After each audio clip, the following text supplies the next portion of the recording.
Okay, so we hope you enjoyed watching us make the pastelitos de guayaba.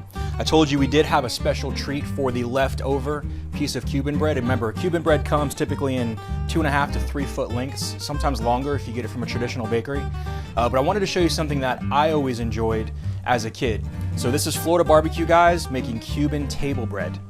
So we're just gonna take our bread and we're just gonna cut it in half. Get you a nice sharp bread knife, do the trick, don't cut your hand off.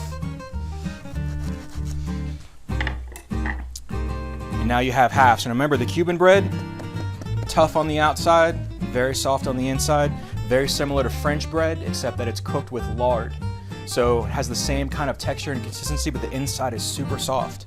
So if you go to a Cuban restaurant, a lot of times they will bring out to you just bread and butter, but it's gonna be Cuban bread and butter. And we always like to add something a little bit special to it. I'm gonna show you how to do that. So first, we're just gonna take some melted butter.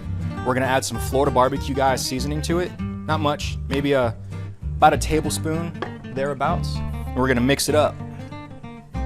We're gonna use this to spread on our Cuban bread, our table bread. So just take it, pour it on. Doesn't have to be much. Now you could use room temperature butter for this as well. It's certainly not gonna hurt anything if you did that. But you wanna get it all spread around. Get all that yummy goodness in there. And then we're just gonna take it and put it down on the heat. Make sure we spread it around. We're gonna get this other one. We don't have quite enough butter, but we're gonna make it work. We're gonna try to spread this around a little bit. Get it on there. We're just gonna put it down. We're gonna get some of that butter in there. Now you're just toasting this. It doesn't need to be super crisp.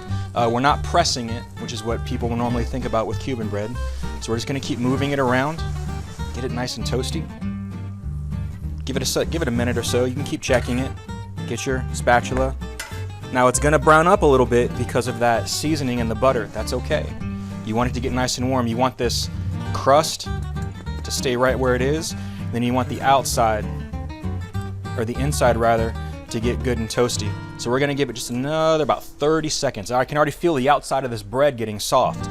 So the heat's definitely coming through it. Just keep moving it around.